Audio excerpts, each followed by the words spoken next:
So Luke Lillidahl gets a rematch with Sheldon Seymour of Lehigh. Sheldon Seymour looked great against Caleb Smith, but Luke Lillidahl is not the same wrestler. Some people might point back to their first match, as you should. They faced each other the first time around. So Luke Lillidahl gets some experience, gets to, what kind of opponent Sheldon Seymour is. Same thing. Sheldon Seymour, hey, you've now wrestled. You know what Luke Lillidahl is like. But that was the, very green, true freshman, first-year starter version of Luke Lillidahl, where he kind of seemed tentative. I've almost seen, it's almost been like night and day for Luke Lillidahl, where he's starting to look like the lightning Luke Lillidahl, has his alternate ego here, where he's just going to rattle off, kind of like Mitchell Messenbrink, shot after shot after shot, lightning strike, right? To, continue with the puns, after lightning strike here. So Sheldon Seymour impressed me against Caleb Smith, but I still like Lillidahl's chances here. He won 4-1 with a late takedown the first time around. And Lillidahl and Seymour are certainly going to be very selective early on because it is a winner-take-all situation. You make a mistake, you get caught. There's really no coming back from it at this point. So that quarterfinal is going to get things started. But Lillidahl is not the same wrestler, and he defeated Seymour when he was still getting adjusted to things here with Penn State at the college level. Lucas Byrd is taking on Braden Davis. The last time that they met, it was a 7-1 decision, if I'm not mistaken. That was when Davis was coming off of, right? He was in and out of the lineup with bumps and bruises. This is the strongest version of Braden Davis. Do I think Davis ultimately upsets Byrd? Is it possible? Yes. Is it likely? No. But I think the result can be closer. I don't think it's going to be as decisive. I don't know that Byrd's necessarily going to be in control from start to finish early on. I think it's going to be close, and then Byrd pulls away because he's the veteran. He's more experienced. He is the better overall wrestler. What concerns me about Davis is just at some points in time, he's just so easy to throw. He's very easy to throw.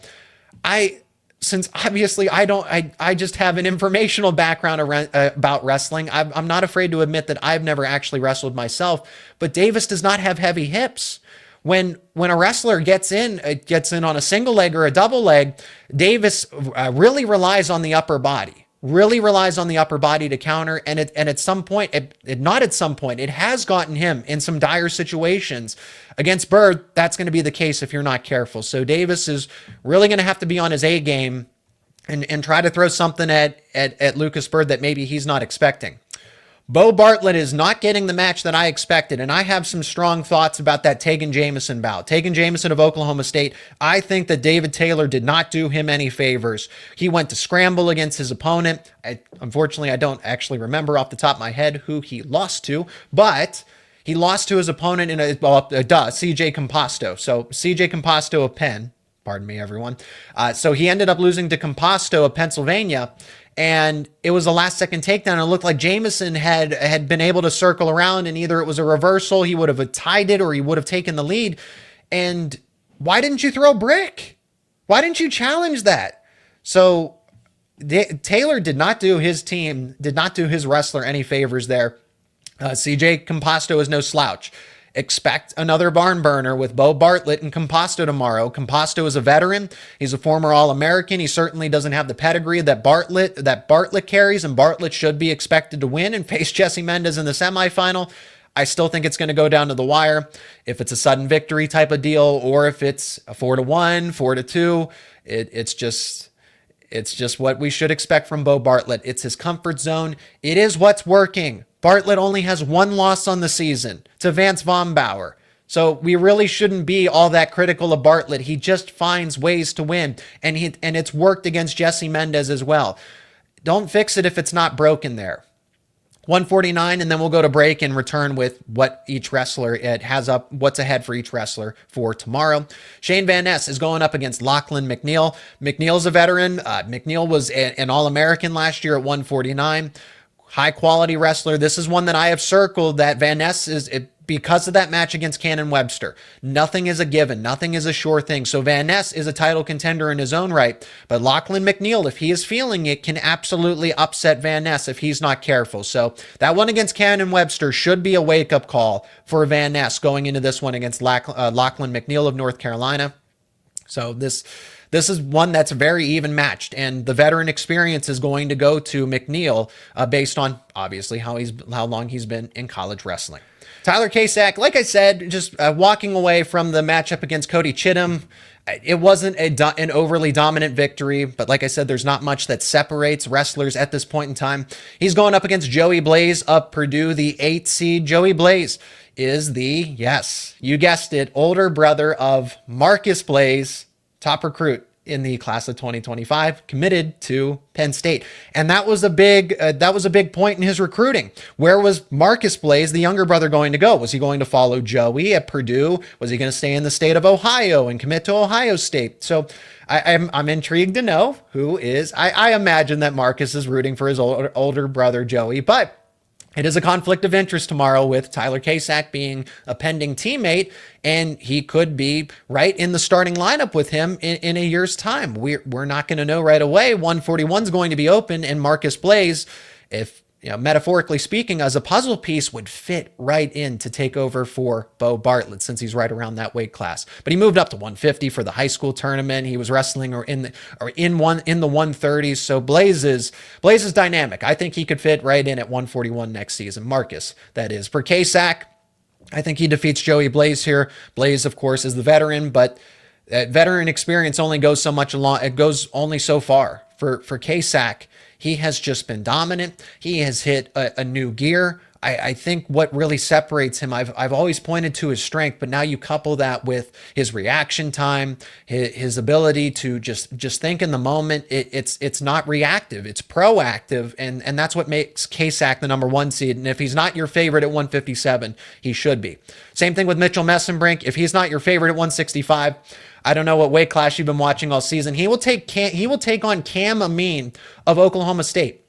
And that was one of the early matchups from a season ago, I remember, when not everybody was buying into the Mitchell Messenbrink hype. It was progressive, and eventually people got onto the train before he met David Taylor in that NCAA championship. But Cam Amin was one of those first matches when Amin was at Michigan, and ultimately, Messenbrink was able to upset him, but we knew that. For people that knew how good Mitchell Messenbrink was at the time, you knew that wasn't an upset.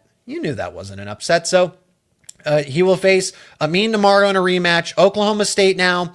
Let's see what pointers David Taylor can pass on here. I still think Amin won't be able to keep up. Amin is not an offensive wrestler. He's more of a defensive-oriented wrestler, and this matchup is just not for him. Messenbrink should be able to potentially tech fall him here, at a minimum, major decision. Levi Haynes is going up against Danny Wask. I hope I'm saying that right. Maybe it's Wask. Danny Wask. I didn't hear the name pronunciation today during the broadcast, of Navy. And Haynes, so this is the number 7 seed here, quality wrestler, but not a veteran by any means. So Haynes actually has not only the talent, the strength, the speed, but the experience over his counterpart from Navy. I'm expecting a solid, decisive victory. Maybe it teeters into a major decision for Haynes. He should have no problems advancing into the semifinal, where he will most likely meet Dean Hamity. Carter Starachi's going up against Jackson Smith. Jackson Smith has showed out at this tournament. I really like what I've seen in that Mac cast when Jackson Smith goes up to wrestle. But this is one where Starachi is just much better. This is a familiar opponent.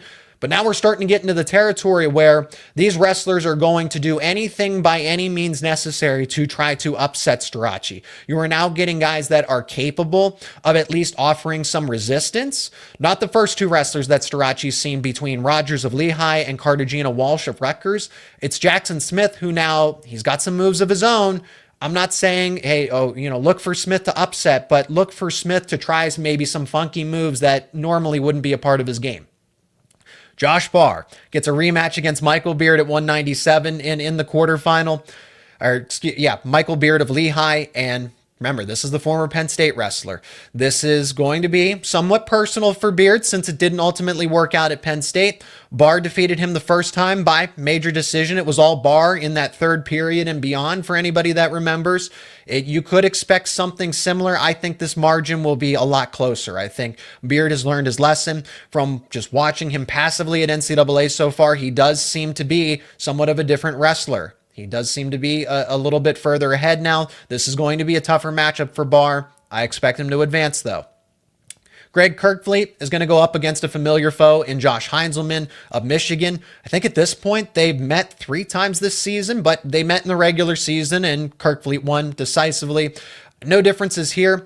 I imagine that we will get something probably along the line. Heinzelman is a really good defensive wrestler, so if this is another low-scoring bout where it's 4-0 or 5-1, maybe Heinzelman gets an escape, but Kirkfleet is just so good on top.